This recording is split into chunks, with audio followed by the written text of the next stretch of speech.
Una presa di coscienza, un ritratto del figlio nel post di Michele Zavatta, padre di Nicolò, il 22enne di Barbarano Mossano, il più giovane dei dispersi della tragedia della Marmolada. Ha condiviso una foto del suo ragazzo sul gruppo Facebook Dolomitici, di cui il giovane faceva parte, in cui si legge: 22 anni e il sogno di un vero alpinismo ti hanno portato sui fianchi della regina, in riferimento alla Marmolada dove si trovava.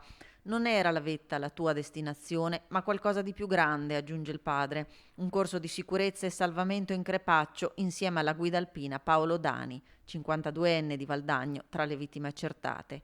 Ti dobbiamo un favore, conclude il papà, quello di ricordarti così, risoluto, nella tua vocazione tra queste rocce, ora felice per sempre.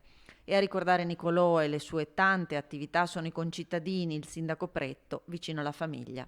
Conosciutissimo, un ragazzo molto dinamico, faceva parte della parrocchia, dei gruppi parrocchiali, amante della musica, suonava in una band locale, per cui era un ragazzo molto che faceva molto voler bene Nicolò, e quindi veramente ha lasciato un vuoto importante. Nicolò, che risulta ancora tra i dispersi, i genitori l'altro ieri erano a Canazei per il prelievo del DNA, strumento che viene utilizzato per il riconoscimento nei corpi straziati. Nuovi ritrovamenti risalgono a ieri. Insieme a Nicolò c'era l'amico Riccardo Franchin, anche lui di Barbarano, che è riuscito miracolosamente a salvarsi dalla valanga di ghiaccio e roccia ed è ricoverato all'ospedale di Trento. Mi ha colpito sì perché due ragazzi, due giovani ragazzi, fatalità presenti sul posto, due amici poi, due ragazzi che erano appassionati di montagna, che pensavano di godere di una giornata piacevole a quelle altitudini, ed entrambi coinvolti in questa